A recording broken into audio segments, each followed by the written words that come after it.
اور اس کے بعد حضرت حارث رضی اللہ تعالیٰ عنہ جنہیں شدید زخم آ گئے تھے تلوار کے نوک کے لگنے کی وجہ سے، اپنا لعاب مبارک اس کے پر لگا دیا تو ایسا محسوس ہوا کہ دوبارہ وہاں پر کبھی زخم تھا ہی نہیں۔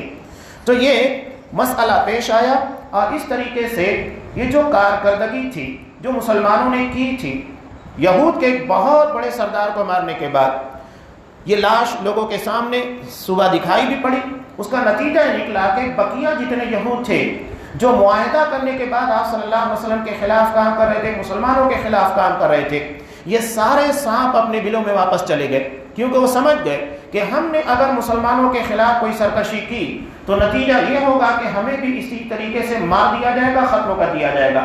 آپ صلی اللہ علیہ وسلم کی زندگی کا جو حصہ ہے، ابھی بھی ایک تازہ ترین جو بات چل رہی ہے، بات بین الاقوامی سطح کی، لیکن میں آپ کو بتانا چاہ رہا ہوں، سعودی عرب کو جو ٹارگیٹ کیا گیا تھا یمن کے راستے سے اور مختلف علاقوں سے گھیر کر، یہاں ان لوگوں کا پلان یہی تھا کہ منظم طریقے سے اس مملکت توحید کو گھیر لیا جائے، اس کے ٹکڑے ٹکڑے کر دیے جائے، اور اس کے لیے یمن کے راستے حوثی باغیوں کے ذریعے، رافضیوں کے ذریعے اس پر حملے کی پلاننگ کی گئی۔ دشمن جب قریب آتا دکھائی دیا تو اس سے بہتر تھا کہ دشمن ہماری سرحدوں میں آئے، دشمن کو اس کی سرحدوں میں جا کر مار دیا جائے۔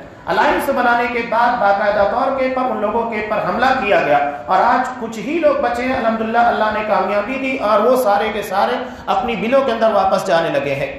تو یہ دشمنوں کی سازش اس وقت بھی مدینہ کو گھیرنے کی تھی، آج اسی طریقے سے مملکت سعودی عرب کو گھیرنے کی پوری سازشیں رچی جاتی ہیں۔ کس طریقے سے اس کا خاتمہ کیا جائے، ہر طریقے سے، یہ جو سیرت کے ابواب ہیں اس وقت جو ہوتا تھا اسی طریقے اسی چیز کو ڈیولپ کر کے موڈیفائڈ کر کے آج سعودی عرب اور اہل توحید کے خلاف کیا جاتا ہے۔ تو ان چیزوں کے بیان کرنے کا مقصد وہی ہے کہ دشمن کس طریقے سے سازش رچ رہا ہے، کس طرح وہ ہمارے عقیدے، ہمارے معاملات اور ہمارے درمیان انٹرفیئر کر کے ہمارے آپسی تنازعات کو بڑھاوا دینے کی کوشش کرتا ہے۔ ان چیزوں کو سمجھنے کی کوشش کی جائے، یہ بڑی خطرناک قسم کی سازشیں ہوتی ہیں، اور یہ یہود کا پرانا طریقہ ہے، اور آج بھی اسی ہتھ کنڈے، اسی پروپیگنڈے کے پر یہ عمل کرتے ہیں۔ بہت سارے ہمارے مسلمان بھائی بھی اس پروپیگنڈے کا شکار ہوتے ہیں، سازش کا شکار ہوتے ہیں، اور اپنے ہمدردوں کو ہمدرد سمجھنے کے بجائے دنیا کا سب سے بڑا دشمن سمجھتے ہیں، جبکہ وہ مسلمانوں کی بات چھوڑیے، وہ غیر مسلموں کی اتنی مدد کرتے ہیں تو مسلمانوں کی مدد کا سوال ہی نہیں پیدا ہوتا ہے۔ آج آپ خود دیکھ لیے کہ سعودی عرب اور کویت نے کتنی امداد کی ہندوستان کے اس مشکل مرحلے کے پر، انسانیت نوازی میں آپ کو بے مثال نظر آئیں گے، لیکن اس کے بعد بھی آپ دیکھیے کہ سازشیں چلتی رہتی ہیں اور ان کے خلاف کچھ نہ کچھ اقدامات ہوتے رہتے ہیں، لیکن اللہ کا وعدہ ہے کہ دشمنوں کو ایسے طریقے سے ختم کرتا ہے کہ وہ سوچ بھی نہیں سکتے۔ یہ اس سازش کے خاتمے کا ایک حصہ تھا۔ اب یہاں جو اس نے بیج بویا تھا کعب بن اشرف نے مکہ جانے کے بعد جو مشرکین مکہ کو تیار کیا تھا، اس کا نتیجہ یہ نکلا کہ جنگ بدر کے انتقامی کارروائی اور کعب بن اشرف کے بھڑکاؤ بیان کی بنیاد کے پر مشرکین مکہ پہلے کے مقابلے میں 3000 کا لشکر لے کر مسلمانوں کے خلاف چڑھائی کرنے کے لیے مدینہ آ رہے تھے، جو غزوہ احد سے تعبیر کیا جاتا ہے۔ اس کا تفصیلی بیان انشاءاللہ آئندہ دروس میں بیان کیا جائے گا۔ اللہ تبارک و تعالیٰ سے دعا ہے کہ پروردگار ہمیں دشمنوں کی سازش سے محفوظ رکھے، مسلمانوں کی حفاظت فرمائے، اور ہمارے عقیدے اور ہمارے منہج کو صحیح اور درست کر دے۔ آمین وآخر دعوانا ان الحمدللہ رب العالمین۔